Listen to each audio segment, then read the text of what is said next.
नमस्कार मंडळी, आज आपण बनवणार आहोत सगळ्यांच्या आवडीचे मेथीचे पराठे। त्यासाठी मी इथे घेतलेली आहे 1 कप मेथी। मेथीचे मी इथे फक्त पानं निवडलेली आहेत, देठं घेतलेली नाहीयेत व ती छान धुवून बारीक चिरून घेतलेली आहे। मी त्यात घालते आहे अर्धा चमचा मीठ किंवा चवीपुरते मीठ। आता हे मीठ आणि मेथी आपल्याला छान असं चोळून घ्यायचं आहे। यामुळे काय होतं की मेथी आपलं पाणी सोडते व पराठ्यांना छान फ्लेवर येतो आणि मेथी मऊ देखील होते, जेणेकरून आपल्याला लाटताना मेथी निघत नाही। मेथीला 1-2 मिनिटं छान चोळून झाल्यानंतर आपल्याला मेथीला 5 ते 10 मिनिटांसाठी असं झाकून ठेवायचं आहे। तोपर्यंत आपण दुसरी तयारी करूयात। त्यासाठी मी इथे घेतलेल्या आहेत 2 मिरच्या, 1 चमचा जिरं, अर्धा चमचा ओवा आणि 7-8 लसणाच्या पाकळ्या।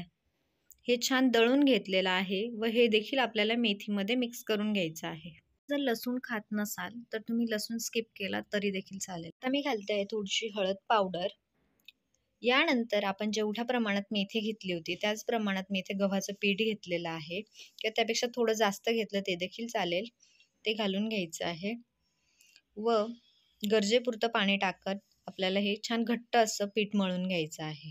आता मी इथे पोळ्यांना लागतं त्यापेक्षा थोडं घट्ट असं पीठ मळून घेतलेलं आहे। त्यावर घालते 1 चमचा तेल आणि हाताने व्यवस्थित गोळ्याला आता ते लावून घेते आहे। आता एक बोट दाबून पाहिला की तुम्हाला आता कळेल की हा पिठाचा गोळा किती कडक आहे ते। पोळीला आपण जेवढा गोळा घेतो त्या आकाराचे आपल्याला गोळे काढून घ्यायचे आहेत व याचा आपण पराठा लाटून घेणार आहोत। पराठा लाटण्यासाठी मी इथे पोळपाट व लाटण्याला दोघांना देखील थोडंसं तेल लावून घेतलेलं आहे, जेणेकरून आपल्याला बारीक पराठा लाटता येईल।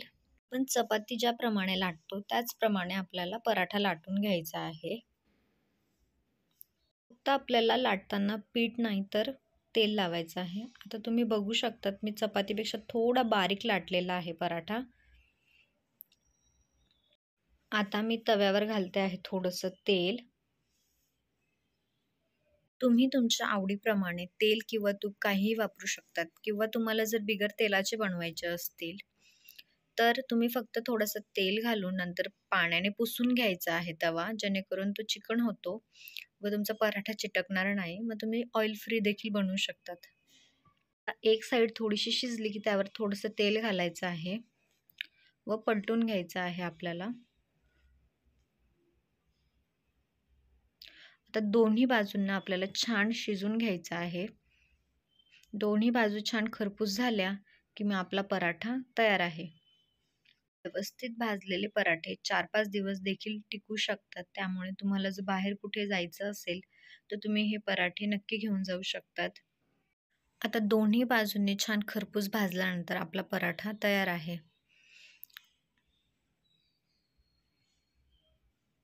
त्याला असंही खाऊ शकतात किंवा तुम्हाला जर केचप आवडत असेल, केचप, लोणचं किंवा दही कशासोबतही सर्व करू शकतात।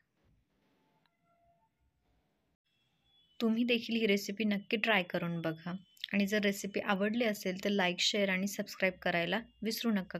पुन्हा भेटूया एका नवीन रेसिपी सोबत। Bye bye.